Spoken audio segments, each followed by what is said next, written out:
We rijden over de Northern Cretan Highway.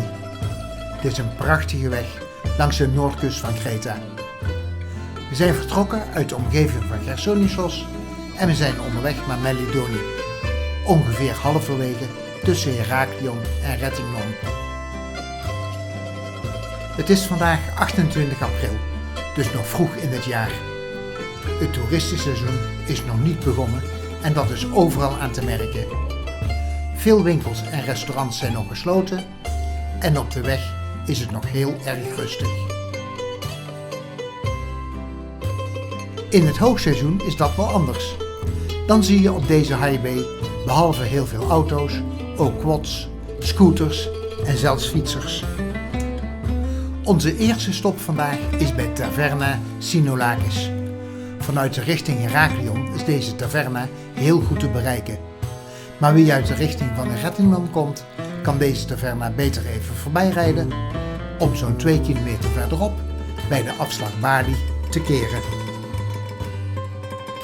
Sinolakis is voor ons een vaste pauzeplek. Je kunt er heerlijk ontbijten of genieten van verse jus d'orange of koffie. En van het uitzicht op de Cretentische Zee.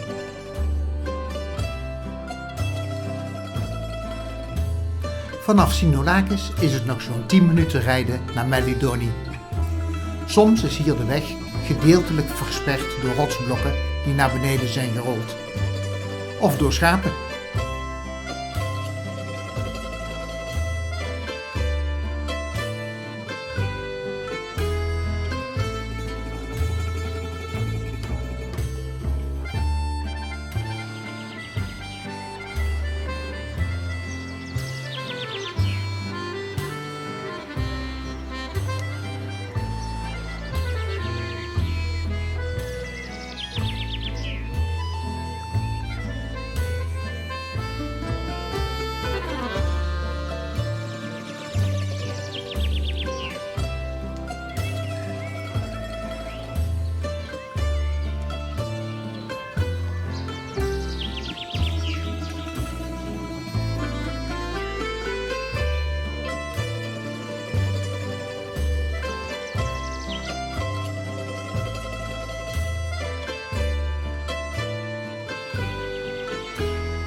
De tweede stop van vandaag is bij Reptisland, een verzameling reptielen die bijeen is gebracht door de broers Spiros en Stelios Papakstantis.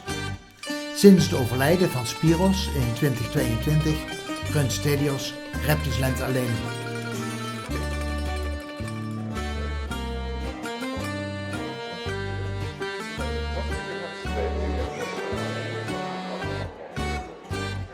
So here we have one milk snake, Pantherophis triangulum.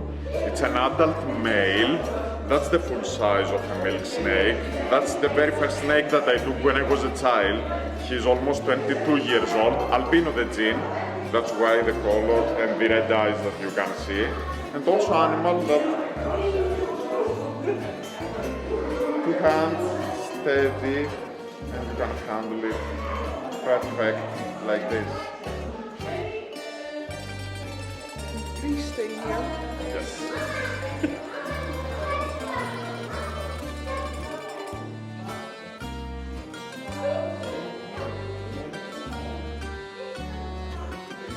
It's a beautiful one. Yes. And I feel he ate something.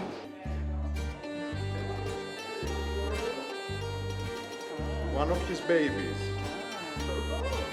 That's also a milk snake with different genes. That's the normal color of a milk snake, because the other one, it was an albino. Almost 1 year old. Let's try.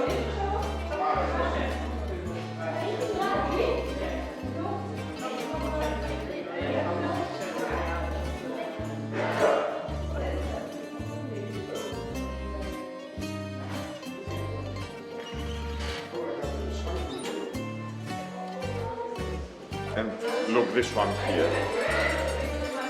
It's almost in the grass. That's a newborn. That's a varan panoptes. Yellow spotted monitor lizards from Australia. And you can see that maybe tomorrow you're gonna hatch. Really? Wow.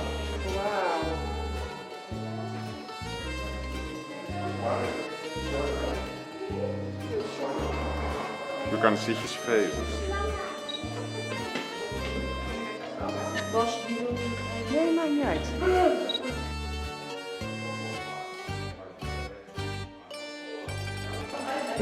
That's a newborn Corallus hortulanus.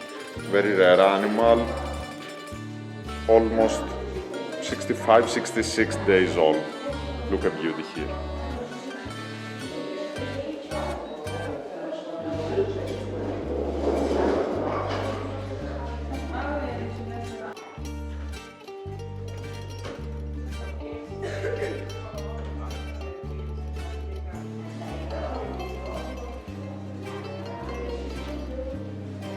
Both are ball pythons. That's the normal color, that's a pastel python.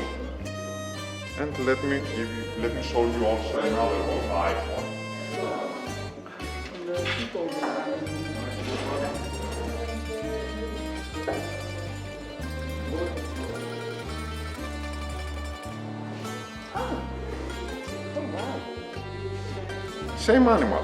Same animals, different genes. Wat een leuke plek om te bezoeken. Reptisland is maar klein, maar we zijn wel 1,5 uur binnen geweest. En we hebben zoveel dieren gezien. En Stelios is zo vriendelijk en gepassioneerd. Reptisland is echt een aanrader.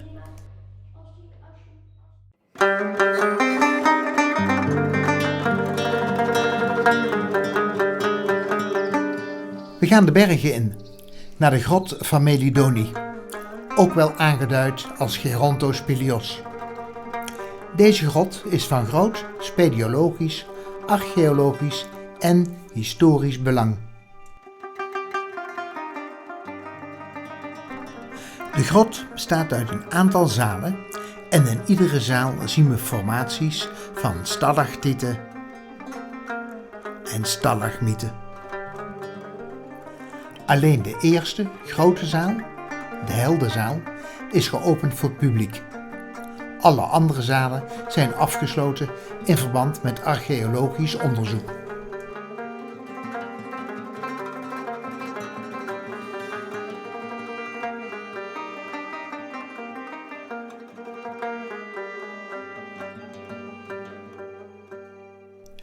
Uit aangetroffen voorwerpen blijkt dat de grot al in de steentijd werd bewoond.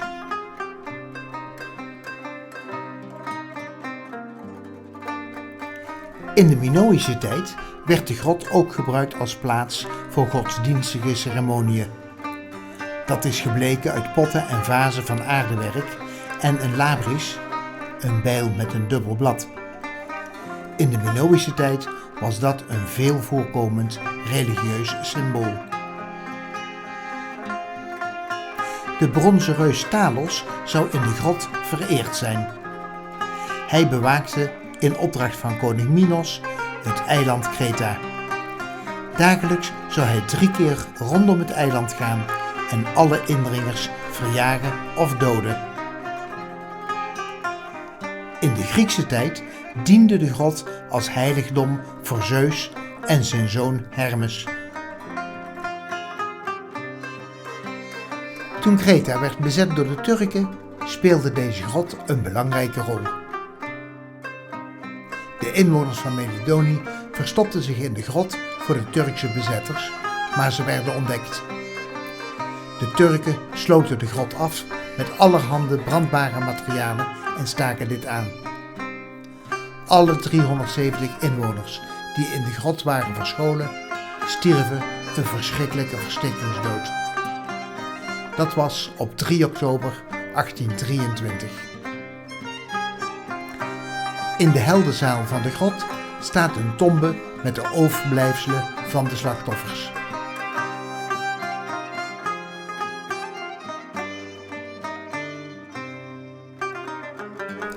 en bij de ingang van de grot werd de kapel gebouwd.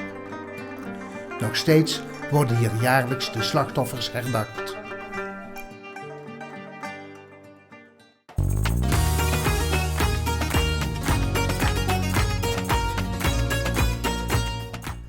Onze volgende stop in Melidoni is bij het honingmuseum Apithano.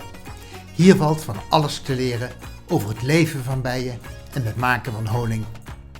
Er worden gratis rondleidingen gegeven en er kunnen allerlei zelfgemaakte honingproducten worden geproefd en uitgeprobeerd. Welcome to our lamp, Apithano. Here we have a small family factory and we talk with the other people for bees. How the bees live, how they work. We have a brand name which means amazing bees. It's a merit of two words. Latin name of bees Apis and older name Apithano, so amazing bees. If you come here, you can learn for society, for queen bee, how she lives, for workers, there are females, so what does they do, and for drones, there are males. So come here for learn. Here I will explain to you for old hives. Beekeepers work with them before 60 years about. We have some from wood and some other from clay. And after, here, we can talk for the modern one. Now we work with the hive of Langstroth. So if you come here, you can learn everything. Here I will explain to you, and for old beehives, beekeepers they use them before 60 years about. For old manual honey extractors, we have older from wood and after metallic. We have a hot knife, how they peeling for the honey extraction, all of the frames, and after you can take a look, a short look in a modern factory, how we work nowadays.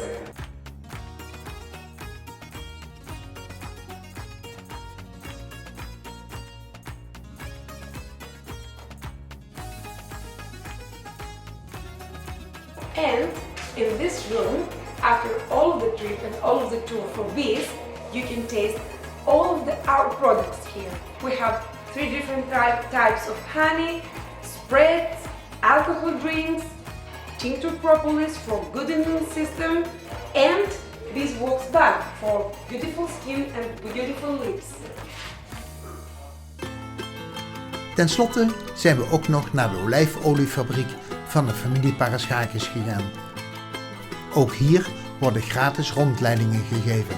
So I want to welcome you to the Paraschakis olive oil factory. We're in Melidoni, and this has been in our family for many years. This is the oldest fabric, and it was running with a donkey or a horse, and now they had placed the olives in that small bin, and now those 3 stones were breaking the olives. It was making a mousse with the seeds, and now then they took the mousse from there and they were placing it in that small sack, and then they had one sack on top of the other.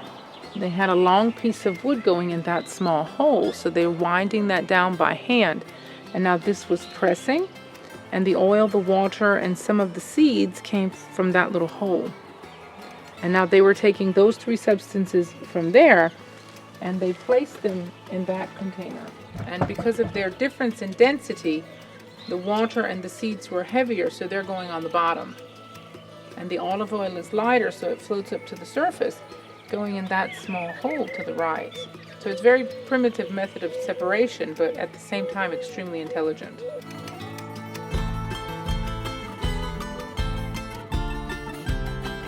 So now That's the second generation, and it ran on that diesel motor coming from Cologne, Germany. She's from 1935. She still works. And I say she because everything that works a lot in life is a woman. And now that diesel motor took the place of the donkey or the horse. So that diesel motor drove that transmission and made those two stones rotate. It also rotated that big wheel there on the right. And now the olives came from that little hole in the wall.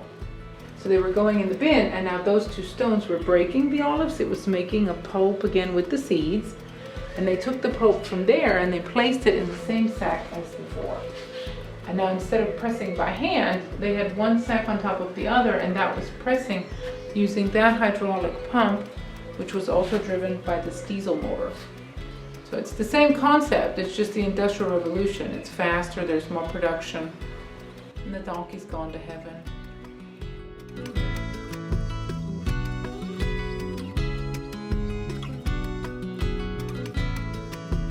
So that's what I pick with today. So now I pick with vibration, and now I have a net which I place under the tree, and these vibrating mechanisms, they're hooked up to car batteries. So there's electricity on the end of that, and now that's held in the branches, so that just vibrates the branches. It makes the olives and some leaves fall on the net together. And now I pick in the winter time, so I normally start around the end of October, beginning of November, and I'm picking all the way through the winter. November, December, January, maybe a couple days, maybe first 15 days of February. And now I do this for my own farm, but I also do this for everybody in the neighborhood. So I have about 400 farmers. They're coming from the neighborhood. They pick their own olives, they bring them to us, and at the end they take their own olive oil home with them. So we provide a service. It's very similar to what Northern European people do with apples and beer and wine. Exactly the same idea. So let's go and I'll show you what I use today.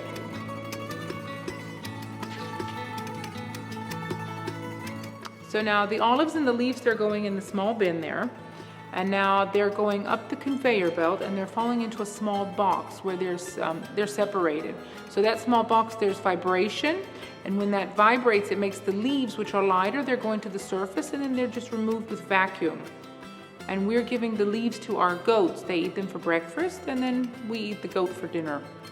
They are weighed, and now I weigh the olives in the beginning. I also weigh the oil at the end. So every farmer knows what he brings to me, but also what he's going to produce. And normally you need 5 kilos for 1 liter. So now the mousse is leaving the kneading procedure, and it's going into those two. Those two are using centrifugal force. And now while those are spinning, the seeds of the olives are the heaviest, so they're getting thrown to the exterior and they're going outside. And then we're bringing the seeds from here to another factory where they're dry. And then I bring the seeds back and I burn them in the winter to heat my home. It's on the idea of renewable energy, because it's guaranteed that it's going to grow back every single year. And I have tons of it, and I'm literally burning my own garbage. It's like a wood pellet. They're moving to those 3. Those are also centrifuge. The water is heavy, so it goes to the bottom and hits the drain. Oil is lighter, so it floats to the surface and comes to the scale where the oil is weighed. The farmer compares what he brought to me in olives to what he got in oil, so he knows how many kilos for a liter. And at the end, I take 15% of his production of olive oil for my service, and the rest is his. Om de olijfoliefabriek van Joanna in bedrijf te zien, zou je in de winter op Crete moeten zijn.